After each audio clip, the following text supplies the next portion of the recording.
Hi guys! As you can see, nakikita nyo, may sinusuot akong kimono. Gagamitin ko yan for binturungan dahil maglalaro ako ng karate do. So yung kimono na yan, sa pinsan ko yan na Navy pero namatay na siya. Nagamit niya yun dati sa PSU, naka-gold din siya. So I wish na maka-gold din ako uli.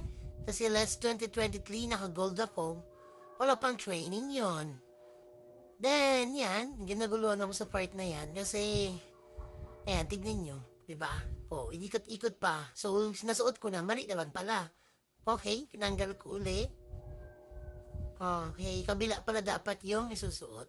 So, wish guys, makagod uli dahil kahit pulang training. So, lalabahan ko nun mo yung kimono na yan. Kasi medyo madumi na ako. Nag-position pa. So, pagsukat, kasi pinapatay ko sa kapatid ko kung maganda ba tignan. Okay.